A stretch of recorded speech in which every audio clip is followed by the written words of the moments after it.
अंबानी अडानी, अंबानी अडानी, अंबानी अडानी 5 साल से। लेकिन जब से चुनाव घोषित हुआ है, इन्होंने अंबानी अडानी को गाली देना बंद कर दिया।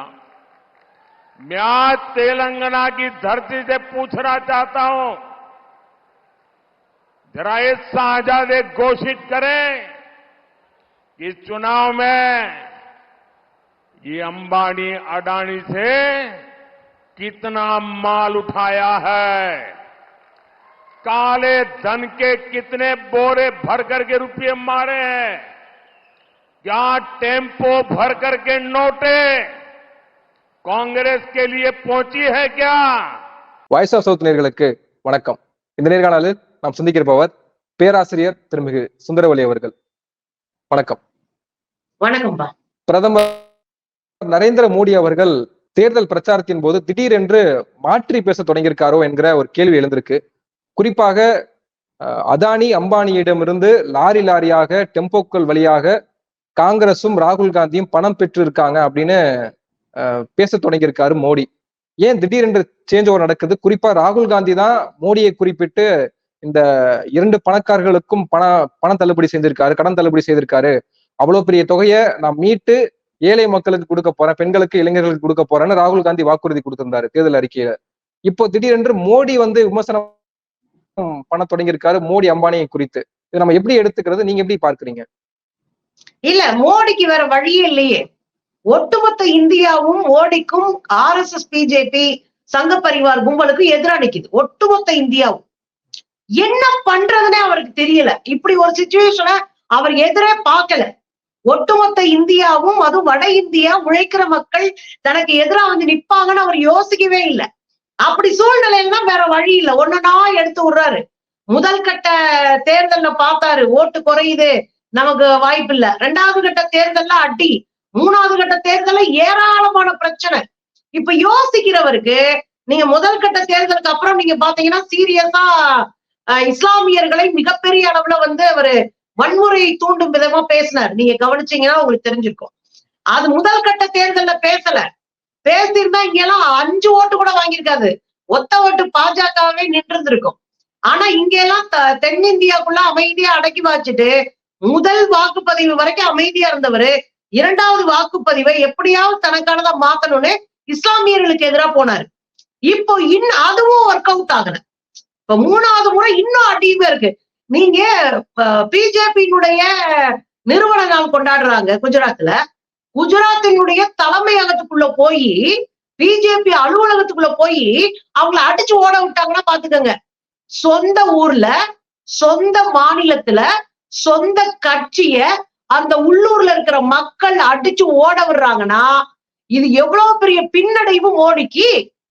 அதே ஊர்ல பாத்தீங்கன்னா ஜாட்டு, உத்தரப்பிரதேசல ஜெயிக்கிறதுக்கு ஜாட்டின மக்கள் ஒரு முக்கியமான காரணம். அவங்கள வச்சுதான் இஸ்லாமியர்களுக்கு எதிராக பரப்புரை செய்து பிரச்சனையை தூண்டி ஜெயிச்சாங்க, உத்தரப்பிரதேசத்தை கைப்பற்றினாங்க. இன்னைக்கு ஜாட்டின மக்கள் இவங்களுக்கு எதிராக நிக்கிறாங்க. அப்படியே ராஜபுத்திரர்கள் தமிழ்ல சொல்லுவோம் நம்ம அவங்கள. ராஜபுத்திரர்கள் ஒரு பக்கம் அடிச்சு ஓட விடுறாங்க. அடிதான், அவங்க பேச்சுவார்த்தையே கிடையாது, அடிதான். நொழைஞ்சு போராட வரலாம் அடிக்கிறாங்க, பொதுக்கூட்டத்துல அடிக்கிறாங்க, ஓட்டு கேட்டு வந்தா வண்டி அடிக்கிறாங்க.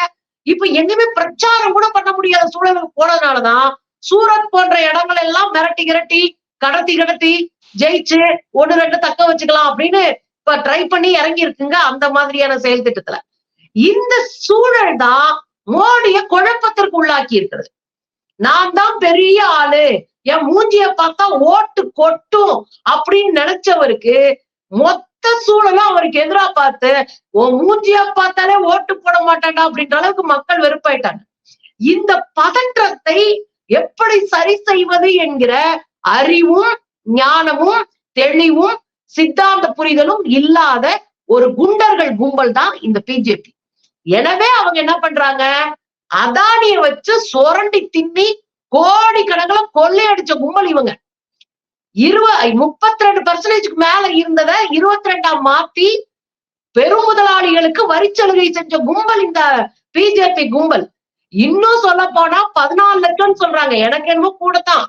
நான் படிச்ச கட்டுற படி பார்த்தா 20 லட்சத்துக்கு மேல வந்து பெருமுதலாளிக்கு வாராக்கடன்ற பேர்ல தள்ளுபடி செஞ்சிருக்கிறாங்க கடனை. அப்ப இத்தனையும் செஞ்சுட்டு இன்னைக்கு நோகாம ராகுல் காந்தி பக்கம் தள்ளி விடுறாங்கன்னா என்ன அர்த்தம்னா, ராகுல் காந்தி போராடலாம் மக்கள் கொண்டாடுறாங்க, பிரியங்கா காந்தி போராடலாம் மக்கள் கொண்டாடுறாங்க. இப்ப இவருக்கு என்ன பண்றதுன்னே தெரியல. இவர் ரோட் ஷோ போனார்னா தனியா கைய காமிச்சுட்டு போறாரு.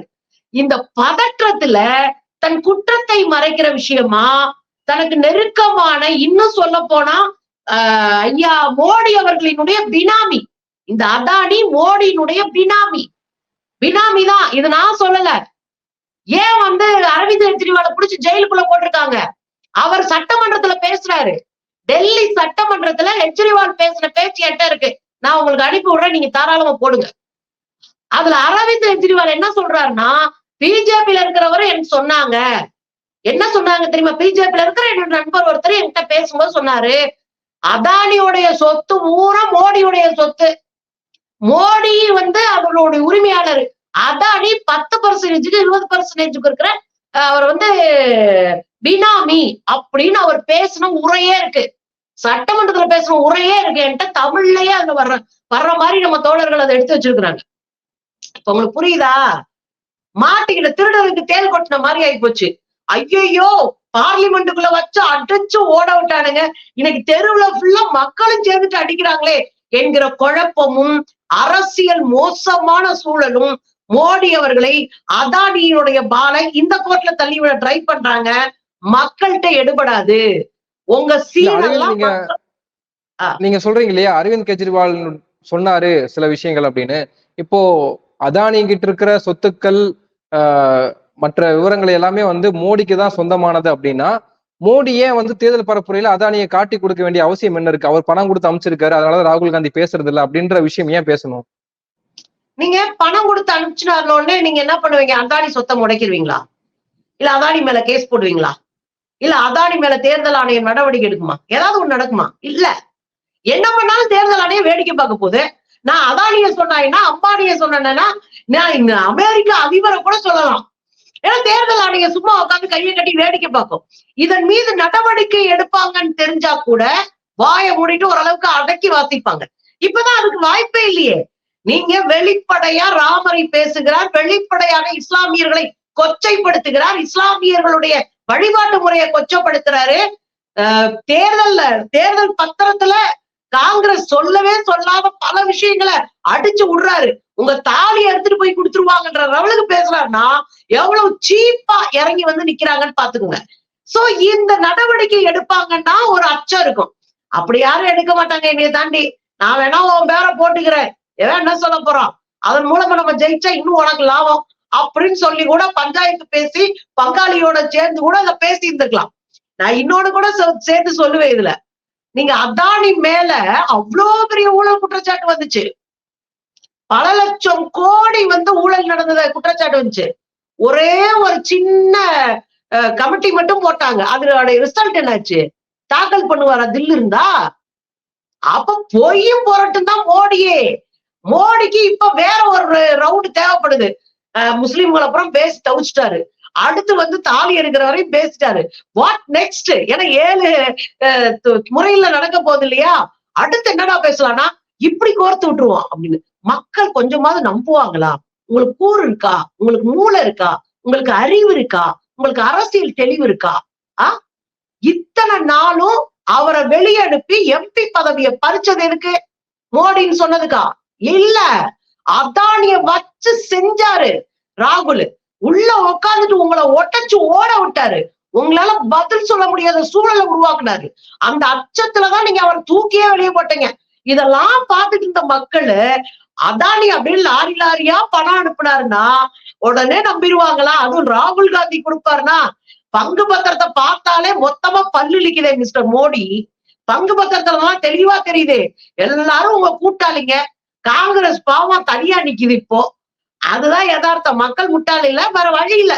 எண்ணத்தை திண்டா பித்தம் தெளியும்னு எங்க பிரைம் மினிஸ்டர் பதறிட்டு இருக்கிறாரு. முடிச்சு விட வேண்டிய சூழல்ல இருக்கும்போது எதையாவது ஒண்ணு சொல்லதான் செய்வாரு. பரிதாபப்படணும் அவர் மேல. இல்ல அதுல ஒரு கொஞ்சம் உண்மை கூட இருக்காது நம்ம எடுத்துக்க முடியுமா? ஏன்னா இப்போ காற்று திசை மாறி அடிக்குதுன்னு நிறைய பேர் சொல்றாங்க. குறிப்பா பிஜேபிக்கு ஆதரவாக இருந்த பல ஊடகங்கள், முன்னணி ஊடகங்கள் கூட இன்னைக்கு அதுல இருந்து விலகி இருக்காங்க. மோடி, அமித்ஷா உள்ளிட்ட நபர்களினுடைய ரோட் ஷோக்கள் நாங்க காண்பிக்க மாட்டோன்ற இடத்துக்கு நகர்றாங்க. அப்படின்றப்போ இந்த பெரும் முதலாளிகளும் காங்கிரஸ் பக்கம் சாய்வதற்கான வாய்ப்புகள் இருக்கா? அதை வச்சுதான் மோடி இப்படி பேசுறாரா? அப்படி பார்க்க கூடாதா நம்ம?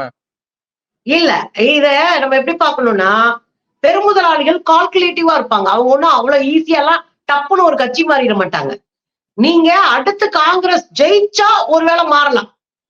ஜெயிச்சாங்கன்னு வச்சுக்கோங்களேன், ஒரு பெருமுதலாளிகள் பேர் அந்த பக்கம் போகலாம்.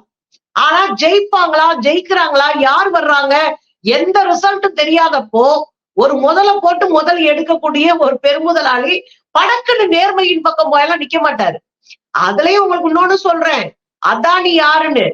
அதானி மோடி 2002 படுகொலைகள் செய்தார் இல்லையா, இஸ்லாமியர்கள் மீது ஒரு படுகொலை நிகழ்த்தி அமெரிக்காக்குள்ள மோடி வரக்கூடாதுன்னு தடை விதிச்சிருந்த காலகட்டம் அது. அமெரிக்காக்குள்ள மோடி வரக்கூடாது, அப்ப மோடி முதலமைச்சர் உள்ள வரக்கூடாது, நீ ஒரு கொலைகாரன், சிறுபான்மையினரை கொண்டு தீர்த்திருக்க, ஆயிரக்கணக்கான பெண்களை பாலியல் வல்லுறவு செய்யறதை வேடிக்கை பார்த்திருக்க, காவல்துறையெல்லாம் அமைதியா இருக்க சொல்லுக்கன்னு படு குற்றச்சாட்டு. ஒட்டுமொத்த உலக நாடுகளும் மோடிக்கு எதிராக நின்ன போது இந்த அதானி தான் வைப்ரண்ட் குஜராத் என்கிற முதலீட்டாளர் மாநாட்டை நடத்தி முதல்ல மோடியை திசை திருப்புகிற வேலை, மோடி மீதான பழியில் இருந்து மோடியை திசை திருப்புகிற வேலையை பார்த்தார். பார்த்துட்டு அப்பவே பல ஆயிரம் கோடி முதலீட்டை அறிவிச்சார். இன்னொன்னு சேர்த்து சொல்றேன், இந்த அதானி தான் முதலீட்டாளர்கள் மாநாட்டுல 2010-12 முதல்ல அனௌன்ஸ் பண்றாரு, நமக்கு குஜராத்லயே இவ்வளவு நல்லது செய்யற மோடி இந்த நாட்டினுடைய பிரதம மந்திரியா வந்தா எவ்வளவு நல்லது செய்வாருன்ற நீங்க போய் தேடி படிச்சீங்கன்னா வரும் அந்த ஆர்டிகல்ஸ் எல்லாம். அதுல இவர் தான் முன்மொழிகிறாரு. அதுக்கப்புறம் அம்பானி, டாடா பிர்லா போன்ற பெரும் பணக்காரர்கள்லாம் அதை வழிமொழிகிறாங்க. அதுக்கப்புறம் 2013 தேர்தல் வரப்போகுது. 2014 தேர்தல் ஜெயிக்கிறாங்க. 2013 வாக்குல டெல்லியில ஒரு கூட்டம் நடக்குது. மிக பெரும் பணக்காரர்களுடைய கூட்டத்தை நடத்தி, நான் பிரதமரானால் உங்களுக்கு பயங்கரமான உங்க முதலீடுகளுக்கு பாதுகாப்பான ஒரு இதை உருவாக்குவேன் அப்படின்னு மோடி சொன்னதை இருக்கு பதிவுல. அப்ப என்னன்னா, நீங்க எப்படி கால்குலேட் பண்ணாலும் அவன் மோடி பங்காளியத. மோடி பிரைம் மினிஸ்டர் ஆகணுன்றதுக்காக பிளான் பண்ணி RSS விட கூடுதலாக வேலை பார்த்தவங்க இந்த கும்பல் தான் அப்படின்றதையும் சேர்த்து புரிஞ்சுக்கணும்.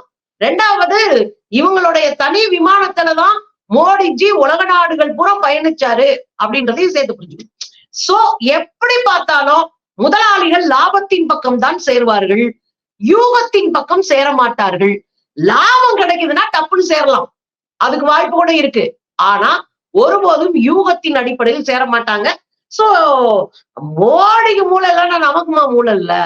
பிரியங்கா காந்தி, ராகுல் காந்தி முன்னெடுக்கிற இந்த அரசியல் சட்டத்தை பாதுகாக்கணும், அரசியல் சட்டத்திற்கு மிகப்பெரிய ஆபத்து வந்திருக்கு, மோடி ஆட்சிக்கு அரசியல் சட்டமே மாற்றி அமைக்கப்படும், இடஒதுக்கீடு இருக்காது அப்படின்ற பிரச்சாரம் வட மாநிலங்களை எந்த அளவுக்கு ரீச் ஆயிருக்குன்னு நினைக்கிறீங்க? ஏன்னா குறிப்பா வட மாநில மக்களை பற்றி இங்க இருக்கக்கூடிய புரிதல் என்னன்னா, அவர்கள் அதீத மூட நம்பிக்கையில மூழ்கி போயிருப்பாங்க. கங்கை நதிக்கரையில குழந்தைகளை கொலை செய்திருவாங்க, அதாவது பிராயச்சித்தமா போய் பண்ற விஷயத்திலேயே இந்த மாதிரியான தவறுகள் நடந்துருது, விஷம் கடிச்சா போய் கங்கை நதிக்கரையில இறக்குனா விஷம் போயிடும்ன்ற அந்த பகுத்தறிவு தன்மை கூட இல்லாத மக்கள் மத்தியில மோடி பேசுகிற பிரச்சாரம் எடுபடும். ஆனால் ராகுல் காந்தியுடைய இந்த பிரச்சாரங்கள் எந்த அளவுக்கு எடுபடும் தெரியலன்ற ஒரு வாதம் இருக்கு. அது நீங்க எப்படி புரிஞ்சுக்கிறீங்க? அரசியல் சாசன சட்டத்தை பாதுகாப்போம்ன்றது எவ்வளவு தூரம் போயிருக்குன்றது கேள்விதான். ஆனா நார்த் இந்தியால அம்பேத்கரிய சித்தாந்தத்தை கையில் எடுத்திருக்கிற இயக்கங்கள் வலுவாக வளர்ந்து வருகிறது. நீங்க பெரிய பெரிய தலைவர்கள் எல்லாம் காசுக்காக பிஜேபிக்கு ஜால்ரா அடிக்கிற சூழலுக்கெல்லாம் போனாங்க. இன்னமும் இன்னைக்கு கூட மாயாவதி அம்மா பிஜேபி அதிகமா ஏத்து பேசினாருன்னா அவங்க கட்சியில இருக்கிற இளம் வேட்பாளரை நீக்கி உட்கார்ந்து இருக்கிறாங்க இன்னைக்கு கூட. சோ நாட்டு பக்கம் வளர்ந்த அம்பேத்கர் இயக்கங்களை விட அம்பேத்கரிய கொள்கையில ரொம்ப தீவிரமா இருக்கிற அமைப்புகள் கூடுதலாக முன்னாடி வர்றாங்க. டெல்லியில 3 லட்சம் பேரு புத்திஸ்டா மாறுறாங்க. நீங்க அம்பேத்கரை கொண்டு போயிட்டு இருந்த அங்க இருக்கிற இயக்கவாதிகள் இன்றைக்கு பெரியாரை கிராமங்களுக்கும் பெண்களுக்கும் கொண்டு போய் பாடம் நடத்தி ஒரு வாத்தியார் மாட்டினாரு. உங்களுக்கு நினைவு இருக்கும்னு நினைக்கிறேன். ஒரு 3 மாசத்துக்கு முன்னாடி 3-4 மாசத்துக்கு முன்னாடி கிராமத்துல போய் சொல்றாரு பெரியார் யாரு, அவர் எப்படி பகுத்தறிவுக்கு போராடினாருன்னு சொல்லி கொடுத்ததுனால அந்த வீடியோவை பார்த்துட்டு அவரை சஸ்பெண்ட் பண்ணதெல்லாம் நம்ம பார்த்தோம். சோ நீங்க இதே அப்படியே அலகாபாத் உயர் நீதிமன்றத்தினுடைய தலித் ஒரு அமைப்பை சேர்ந்த லாயர்ஸ் அவங்க இங்க நம்ம உதயநிதி பேசினார் இல்லையா, என்ன பேசினாரு, சனாதனத்துக்கு எதிராக, அதுக்கு ஆதரவாக அங்க அவங்க போராட்டம் நடத்தி நாங்க ஆதரவு தெரிவிக்கிறோம், அவங்கள மாதிரி ஆளுங்க ஆட்சிக்கு வரணும், அப்பதான் நாடு வழங்கும் அப்படின்னு பேசியிருக்கிறாங்க. இப்ப நீங்க நல்லா ஒண்ணு பாத்தீங்க அப்படின்னா, நார்த்ல கான்ஸ்டிடியூஷன், அதாவது இந்தியாவினுடைய அரசியலமைப்பு சட்டத்தை பாதுகாக்கணும்னு நினைக்கிறாங்களோ இல்லையோ, சோத்துக்கு வேணும்னு நினைக்கிறாங்க, பாதுகாப்பு வேணும்னு நினைக்கிறாங்க, பெண் குழந்தைகளுக்கு பாதுகாப்பு கட்டாயம் தேவைன்னு நினைக்கிறாங்க, ஒரு ஆட்சி மாற்றம் தான் நிம்மதியான வாழ்க்கையை கொடுக்கும் என்று நினைக்கிறார்கள். அதனுடைய அடிப்படையில தான் நேத்து நீங்க உத்தரப்பிரதேசத்துல யோகி ஆதித்யநாத்தினுடைய அரசு தொடர்ந்து அவர் தான் முதலமைச்சரா இருக்காரு. 2 தடவை, 2வது தடவை 3வது தடவை நினைக்கிறேன். அவர் தான் தொடர்ந்து முதலமைச்சரா இருக்காரு. அங்க காவிகள் பயங்கரமா இருக்கிறாங்க. புல்டோசர் அரசியலே அங்கதான் உருவானது. ஆனா நேத்து மோடிஜி 3 நாளைக்கு முன்னாடி போகும்போது ரோடு ஷோல 10 பேர் கூட கிடையாது. 4-5 பாவம் வயசுல ரிட்டையர்ட் ஆனது கூட 4-5 நிக்குது. அப்படிதான் மோடிக்கே மூச்சு செத்து போச்சு. இந்த பக்கம் நீங்க பாத்தீங்கன்னா பிரியங்கா காந்தி லட்சக்கணக்கான பேரு அப்படியே மனசுக்குள்ள இருந்து அந்த பிள்ளை பேசுறாங்க. அந்த அம்மா மனசுக்குள்ள இருந்து பேசுறாங்க. அவங்க அப்பாவுடைய மரணம் தாலியை குறித்து பேசும்போது, எங்க பாட்டி நாட்டுக்காக தாலியை கொடுத்தாங்க, எங்க அம்மா நாட்டுக்காக தாலி கொடுத்தாங்க சொன்ன இடத்துல சென்டிமெண்ட்ஸ், அது நீங்க நினைச்சு பார்க்க முடியாத அளவுக்கு அங்க இருக்கிற மக்கள் விழிப்புணர்வு அடைய ஆரம்பிச்சிட்டாங்க. சமூக வலைத்தளங்களின் மூலமாக அறிவு பெற ஆரம்பிச்சிட்டாங்க. சோ இவங்க பேசுற பொய்யும் பித்தலாட்டமும் திருட்டுத்தனத்தை எல்லாம் மக்கள் அடையாளப்படுத்த ஆரம்பிச்சிட்டாங்க. அதுக்கு 100 உதாரணம் என்னால சொல்ல முடியும். ஒரு தம்பி உங்களை மாதிரி இருக்காரு, அவர்கிட்ட போய் ஒரு ஊடகவியலாளர் கேட்கிறாங்க. கேட்ட உடனே 4 பேர் இல்லாட்டினா இந்த நாடு நல்லா இருன்றாரு. உடனே அவங்க பக்கம் முடிச்சுட்டு யார் அந்த 4 பேர்ன்றாங்க. மோடி இருக்கக்கூடாதுங்க, அமித்ஷா இருக்கக்கூடாது, நிர்மலா சீதாராமன் இருக்கக்கூடாது, அதோட உங்களை மாதிரி கோடி மீடியா இருக்கக்கூடாதுன்றாரு. எனக்கு அதிர்ச்சியா இருந்தது. ஒரு குழந்தை ராமர் கோயில திறக்கிற அன்னைக்கு போய் குழந்தைகிட்ட பேட்டி எடுக்கிறாங்க.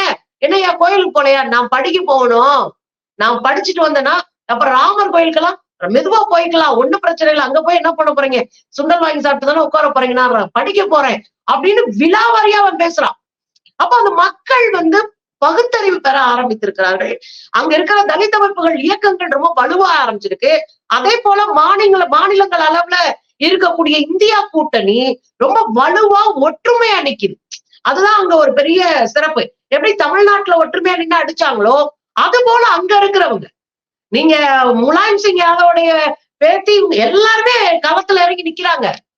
நீங்க உத்தரப்பிரதேசத்துல 21 வயசு பொண்ணு, அது அதித்தின்னு சொல்லிட்டு முலாயம் சிங் யாதவோடைய பேத்தி, அவங்க களத்துல நிக்கிறாங்க, அவங்க பேசுறாங்க. நீங்க நம்ப முடியாத பிரச்சாரம் நடந்துட்டு இருக்குங்க. உண்மைய மக்கள் புரிஞ்சிட்டு இருக்கிறாங்க. சோ நீங்க கான்ஸ்டிடியூஷனை காப்பாத்துன்றது ரொம்ப முக்கியமானது. அது படித்தவர்கள் மத்தியில பெரிய அளவுல இதா இருக்கும். ஏன்னா கான்ஸ்டிடியூஷன் இல்லைன்னா நம்மள ஒண்ணுமே இல்லாம ஆக்கிடுவாங்க, நடுத்தருல நிப்பாட்டிடுவாங்க என்கிற அச்சம் நம்ம பிள்ளைகளுக்கு இருக்கு. படிச்சவங்களுக்கு, படிக்காதவர்களுக்கு டாய்லெட் இல்ல, கல்வி அறிவு இல்ல, எங்களுக்கு சோறு இல்ல, வேலையில கூட முதல்ல நான் 55 ரூபா சம்பளம் வாங்கினேன். ஒருத்தருடைய பேட்டி நான் கேட்டு ரொம்ப நோந்துட்டேன். 55 ரூபா ஒரு நாளைக்கு நான் கூலி வாங்கினேன், இப்ப 40 ரூபா தான் கொடுக்குறாங்க அப்படின்ற. அப்ப எவ்வளவு மோசமா பின்னாடி கொண்டு போயிருக்காரு. வறுமை கோட்டு கீழே போனவங்களுடைய எண்ணிக்கை அதிகரிச்சிருக்கு. 40 கோடி பேருக்கு மேல சோத்துக்கு வழி இல்லாம இருக்கிறாங்க. ஆனா வேடிக்கை பார்ப்பாங்களா? மோடியை தூக்கி எறிவதற்கு மக்கள் தயாரா இருக்கிறாங்க. அதற்கு பலவேறு காரணங்கள் உண்டு. ராகுல் காந்தியை பிடிச்சவங்க அவருக்கு ஓட்டு போடணுன்றாங்க. பிரியங்கா காந்தியினுடைய நேர்மையான பேச்சு ஒரு கூட்டத்தை பிடிச்சிருக்கு. அது இல்லாம அங்க இருக்கிற மாநில கட்சிகள் ரொம்ப உருட்டா நின்று இந்த இடத்துல பிஜேபியை வீழ்த்தியே ஆகணும்னு ஒற்றுமையா நிக்கிறது ஒரு பக்கம். பிஜேபியினுடைய சில்லறத்தனமான பேச்சும் எழுத்தும் அவங்களுடைய பிரச்சாரமும் கோபத்தை தூண்டி இருக்கு. அந்த மக்களை இழிவுபடுத்தி பேசி, உங்களுக்கு நல்லா தெரியும், பெண்களை இழிவுபடுத்துறது பிஜேபிக்கு கைவந்த கலை. அது மாதிரி இழிவுபடுத்திதான் இன்னைக்கு அடி வாங்கிட்டு கிடக்குறான், போராட வரடலாம். சோ நம்ம பார்த்த அளவுக்கு, ஆய்வு பண்ண அளவுக்கு ராகுல் காந்தியினுடைய கரம் வலுவா இருக்கு. பிரியங்கா காந்தியினுடைய பேச்சுக்கு மிக முக்கிய மரியாதை இருக்கு. எனக்கே ரொம்ப ஆச்சரியமா இருந்தது அந்த பொண்ணு பேச்ச கேட்கறதுக்கு.